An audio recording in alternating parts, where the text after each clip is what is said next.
Okay. Good morning, everybody. We have Dr. Stephanie with us, Summer, and then my name is Dr. Tarek. Welcome back. Um, the question we're proposing today is if we define health as being in a state of balance and everything work in the body at normal. And then we said that the world outside is not static. So the body constantly has to adapt because if it wants to keep the temperature at 98 or keeps the blood pressure as 120 over 80 and the environment outside is constantly changing and putting a lot of pressure on the body has to adapt to maintain that state where it's functioning at 100%. And the question was, can you feel those external environmental aspects stressing your system? Do you feel like when you're getting stressed, can you feel it as you're leaving that balanced state, or is it goes from like a balanced state feeling good to all of a sudden like I'm sick? Or can you feel that accumulation of stresses? So that was the question Dr. Stephanie proposed, Summer. So we'll start with Summer first today. I think that it's a natural thing for people with chronic pain to be able to find the in-between of like good to bad, not just like a switch. It's like a protective measure of like being hyper aware of when the body is starting to do really small specific things. I also think especially like related to chronic pain, like stress is felt typically for patients and people with it much more physically than it is mentally. So it's like as soon as they get like one stressor in their life, it's like, oh, I'm starting to like sneeze or my right shoulder's acting up. And then it just starts to make you pay attention to all of the other things in your body that are building up to a larger like symptomatic stress pain. So I guess that's, yeah, I usually it'll come in I'll start to notice things and then I'll try and rectify it throughout that time. It usually doesn't work. But getting That work? well, it depends. I mean, it depends on like what type of pain you're experiencing. Because, sometimes I think Dr. Steph has told me like too many times, like it's probably going to get better before it gets worse. And that's just like how it goes a lot of times. So just like alleviating not adding to it, but being able to just like kind of ride through it, and knowing what symptoms you can help and can't help. So it gets better before it gets worse, or it gets worse before it gets better? Typically it gets worse before it gets better. Okay. Okay. Did I say better before worse? Okay. I just said better before worse. And Dr. Steph, any thoughts? No, I just had a quick follow-up before I lose it for Summer. Do you find, without going too far off course, do you find that your level of attenuation or habituation to your responsiveness to those stressors is elevated each time that it happens? Like you get a little bit better at handling it, or it doesn't have quite the marked effect or not effectiveness, but like it doesn't give you that same rise each time it happens. Like whatever that thing was that may start to increase the stress on your system, you find that the next time it comes around, it doesn't have quite the same. It doesn't give your system quite that same heightened state. Or does it depend? It depends, but I think in general, since I started getting chiropractic care, I have definitely like a flare up or like a time of like stress and pain is now almost like more confusing because the symptoms aren't exaggerated. So it like kind of like puts me into more of like a body detective mode where I'll just be like, I feel weird, but I don't feel an exaggerated symptom. And I think that that's a really important part of like getting back to homeostasis, is just not only reacting when it's like pain, when it's at a level 10, being able to react only when your body's just like at a level one or two discomfort, and you can't place it. I think it's like being able to place that is like when you start to figure out how to, I don't know, see what's coming down later on. And I think a lot of people will chalk up like, oh, I'm just stressed out, so I'm like having back tension, and then they'll just be like, that's fine, and go about their work week, because they don't expect that like large pain coming. So if you're accustomed to that, then you fix it early on.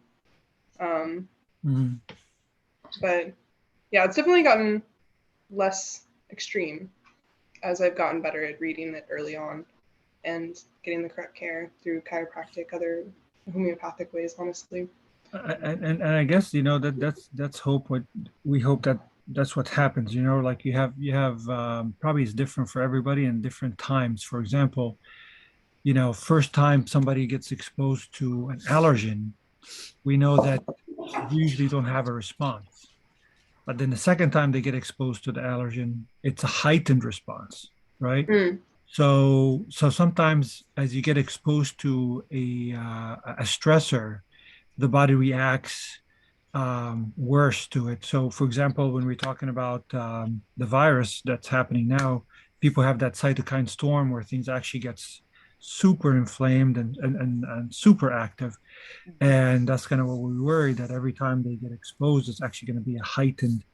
And I think that's some of the concern that we're talking about giving the immunizations to people who just got done with the infection, and they were like, you shouldn't get immunized right after you get infected, but should wait for a period of time to kind of calm the immune response and then take the immunization. So for some, I think some people, it's going to be a situation where the more you get exposed to something, it's going to add a lot more stress in the body. It's going to respond very heightened.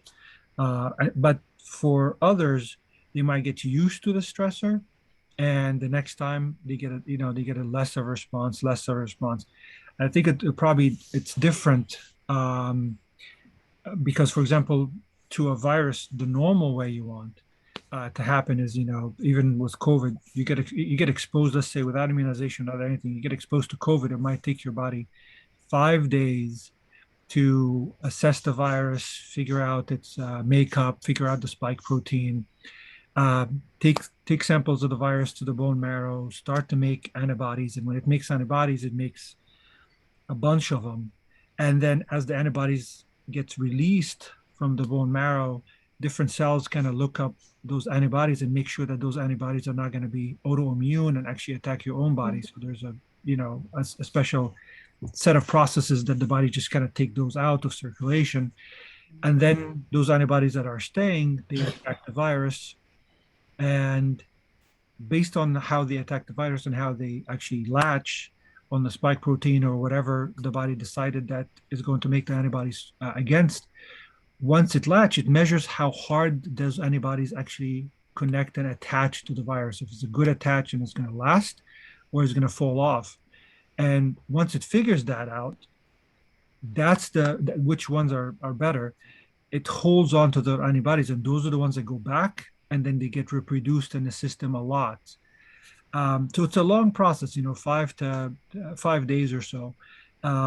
However, next time you get exposed to the same virus, the body responds in like 3 minutes because it just knows the antibodies. It knows it just starts production. So 3 minutes versus 5 days, and so that's why the next time you get exposed to the same virus, if you do have immunity, it's a lot easier and a lot safer.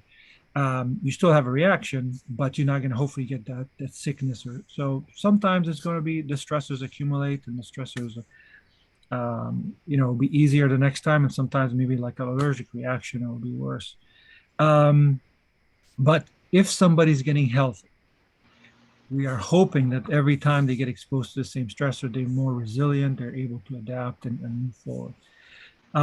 So going back to that concept of adaptation,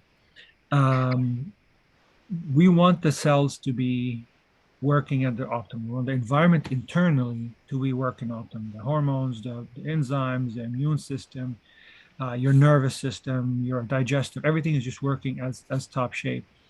And we're talking about the process of accumulation of stresses that will stress the system out and make the system veer off balance, right? And I'm going to share the screen, and that concept that we talked about as adding stresses to the system is called allostasis. So these are a couple articles. This is the PubMed, part of the NIH. Um, and it's talking about the are we stressed or are we stressed out? And the difference, and the term allostasis has been coined to clarify ambiguities associating with the word stress. Allostasis refers to the adaptive process that maintain homeostasis. So homeostasis is that place where the body is at balance and staying at a perfect health, and everything is working as it should be. And it's far away from the extremes. Like if you think of a, if you're walking in the middle of the road, you're in the middle of the road, not at the edge. You have so much room on either side to veer before you actually get off the road and cause an accident. But Mm. as the road bends, you have to navigate that. It's not just a straight and you can just close your eyes. So that's things are going to happen that's going to stress you.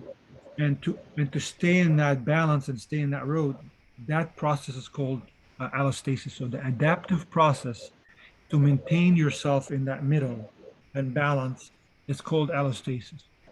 And that they're talking about it makes hormones and stressors and chemical mediators and all that kind of stuff. And that's the term that we wanted to kind of highlight today. Um, and of course, allostatic load is when you add too much to the system and the system now is not able to have that process of adaptation and you get too far out and you go outside the boundary. Um, so a simple analogy other than the road is think that you have a backpack on your back and you are going to um, a lake, like you're swimming in a lake. Can you guys hear feedback? Yeah. I wonder if are you guys running anything twice, like two speakers or on the phone, or just one? Just one. Just one. Yeah, that's not me. Can you mute yours? That might make it better. Let's see. Yes, okay, so it's a little off. Um, a good model, just kind of think about it, is like somebody's got a backpack and he's going to the lake to swim. And as they are on the lake swimming, the more rocks they have in a backpack, the harder for them to float. So if you're trying to float on the lake and the backpack is empty, or maybe the backpack has like air in it or something like that, then it's easier for you to float. But then you start smoking, and then you start eating wrong, and you don't exercise, and all these things are just rocks that you add in the backpack, and you just keep sinking. You're going to fight harder to stay afloat and to breathe, and the process of that fighting is that allostasis. You're trying to stay afloat and healthy, but at some point you're going to add so many rocks in the backpack that you're just going to sink lower and lower and lower until you drown. So that's a model that Dr. Chestnut uses. He's from Canada, and he just kind of to kind of make it clear for the patients. And he keeps talking about these rocks that we put in a backpack. So these are some of the articles, and we can look them up online. You can look at the definition. Another definition here from the Webster Dictionary: cumulative adverse effects. And here they put like adverse effects, that these are stressors on the body. They're not not all healthy stuff. Healthy stuff takes rocks out of your back, but allostatic load is the adverse effects, the stressors that you put. And I like the word cumulative. It is not very often we don't get in a car accident and get injured. Or very often we don't eat like, poison and then we get sick. It is a cumulative effect of like small poisons, just like high fructose corn syrup, a little bit every meal that we do. It's slow snacking throughout the day. It's inactivity for 6 months, right? You can rest for a day, there's no problem. Maybe super stressed, like a weekend warrior that go in there and does crazy stuff on the weekend and then they hurt themselves. But it's a cumulative effect over time, and then as it accumulates and the repeated stress, and then your bodies just cannot process it. So any thoughts or questions? You guys can unmute. No, I don't perceive that I have too much to add to it. That's I did initially I did have a question. I wasn't sure.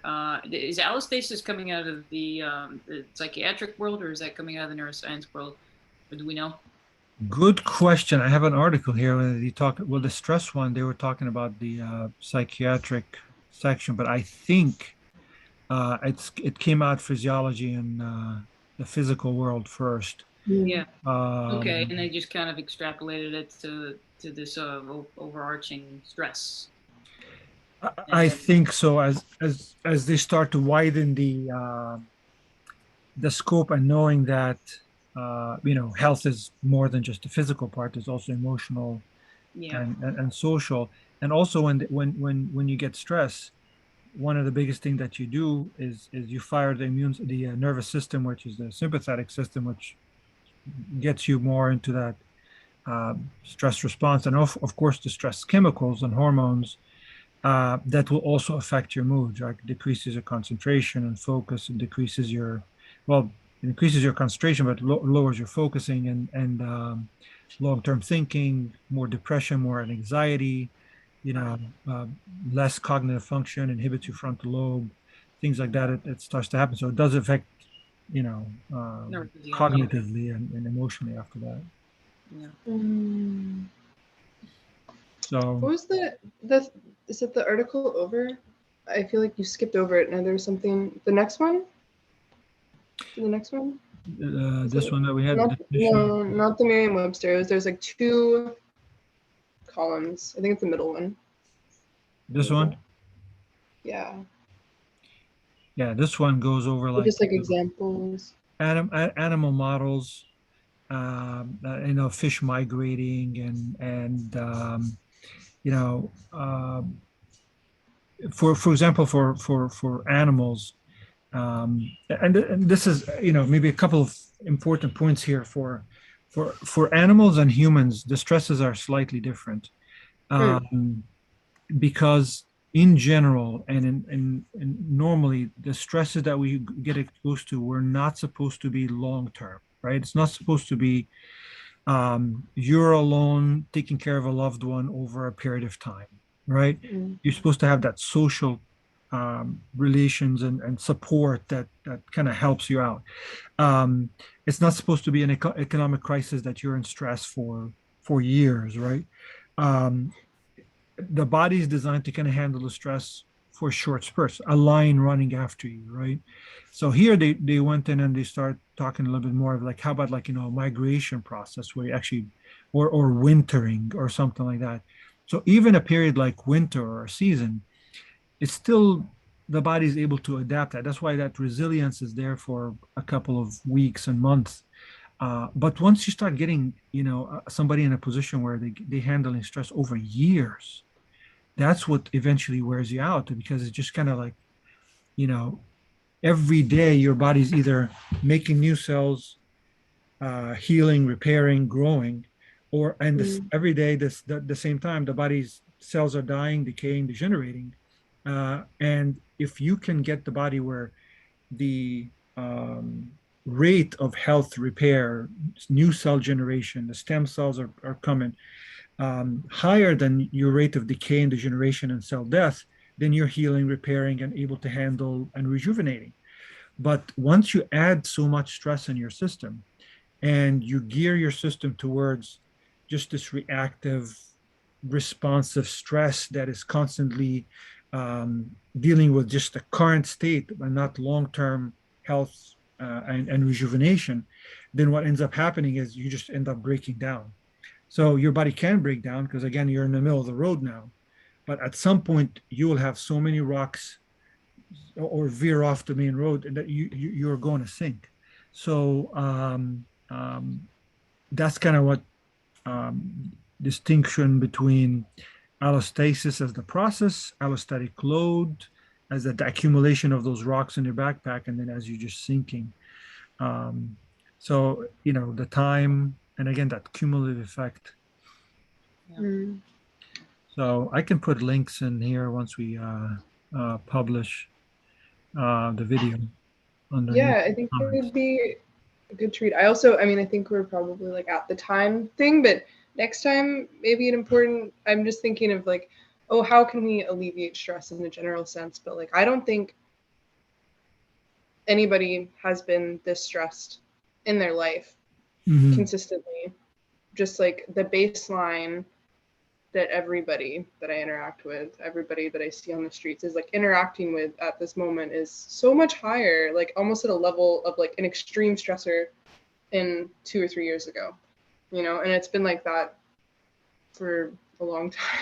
Right, It doesn't right. seem like it's getting easier. So are people like, are we adapting just very, some people are adapting a lot and some people are just like in extreme pain because of Yes, and consistent we were talking with change. Dr. Steph about this, and we're like, even the choices that are people making to adapt, some are nonsensical. They're not really what you need to Mm, do to, or they just don't know any better. So maybe we should, we'll probably step back to answer that question. We'll probably have to ask, what types of stresses are there, mm, and what type of things to kind of keep the body healing, repairing, what adds rocks to your bag and what removes rocks out of your bag.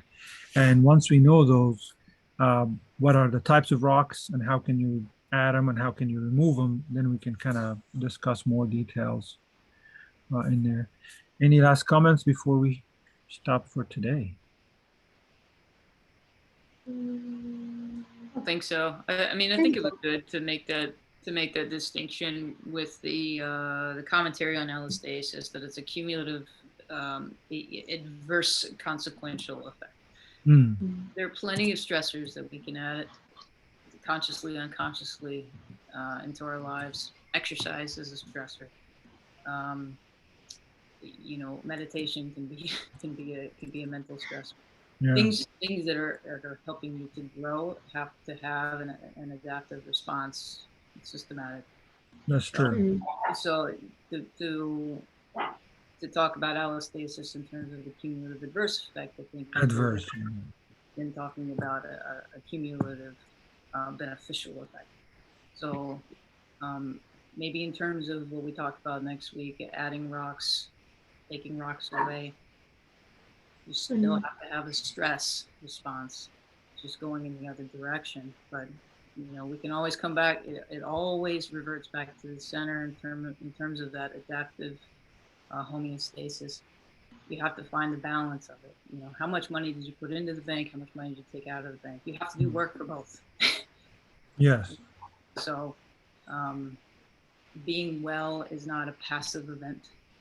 It is very much an active event. mm, In the same way that stress responsiveness and trying to work your way with a heavy pack is also a working event. Um, Nothing is given on either end of that. You have to be present and engaged on both sides of that spectrum. So that's good that there is a distinction made, and um, I'd like to talk more about that, um, kind of wellness paradigm next Mhm. time. I think mm, that'll Like be some stresses are positive also, or correct. Yeah, yeah. yeah, exactly. Yeah. mm. Um, yeah, I think that's boy, that's an important thing. Passive care gets you so far, but it is a present and engaged event to be healthful, balanced, and well. Nothing happens by accident. you know, it, nothing that. Yeah, I I'll don't add know. that to the list of topics. Mm. It's good to have a list. Yeah. All right. Well, very good. We will stop here. Thank you, guys. See you Thanks, next Doc. week. All right. Appreciate it. Hold,